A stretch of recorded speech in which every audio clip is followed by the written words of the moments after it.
सबसे पहले नजर डालते हैं अब तक की बुलेटिन। जी बिल्कुल, विहाड़ी शहर और गर्दनवा में पहले रोज की तरह दूसरे रोज भी वक्फे से मूसलाधार बारिश का सिलसिला जारी है। आसमान पर स्याह बादलों का राज है और हल्की ठंडी हवाएं भी चल रही हैं। गर्मी का जोर टूट गया है और मौसम इंतहाई सुहाना हो चुका है। कई माह से गर्मी के सताए शहरी बारिश के सहारे मौसम को एंजॉय करने के लिए घरों से बाहर निकल आए हैं। बच्चे, बूढ़े, जवान सब इंतहाई खुश और पुरजोश दिखाई देते हैं। सुहाने मौसम में नाश्ते की दुकानों पर आवाम का रश लगा हुआ है और शहरी बारिश के मौसम में दही की मशहूर लस्सी पीकर खूब हल्ला गुल्ला करने में मसरूफ़ हैं।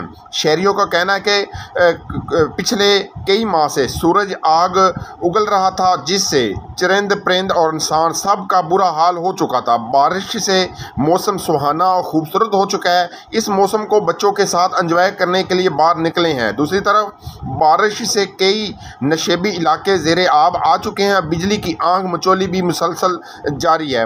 जबकि मौसम का हाल बताने वालों के मुताबिक आइंदा चंद रोज़ मज़ीद बारिश का ये सिलसिला जारी रह सकता है, जिससे आवाम की मुश्किलात में इजाफा हो सकता है। जी, कैमरामैन टीम के साथ मोहम्मद शमून नज़ीर, विहाड़ी। इसलिए नए लाइफ बॉय में है एक्टिव सिल्वर, जो दे जरासीम से 10 गुना बेहतर हिफाजत। नया सिल्वर लाइफ बॉय, दुनिया का नंबर 1 जर्म प्रोटेक्शन सोप।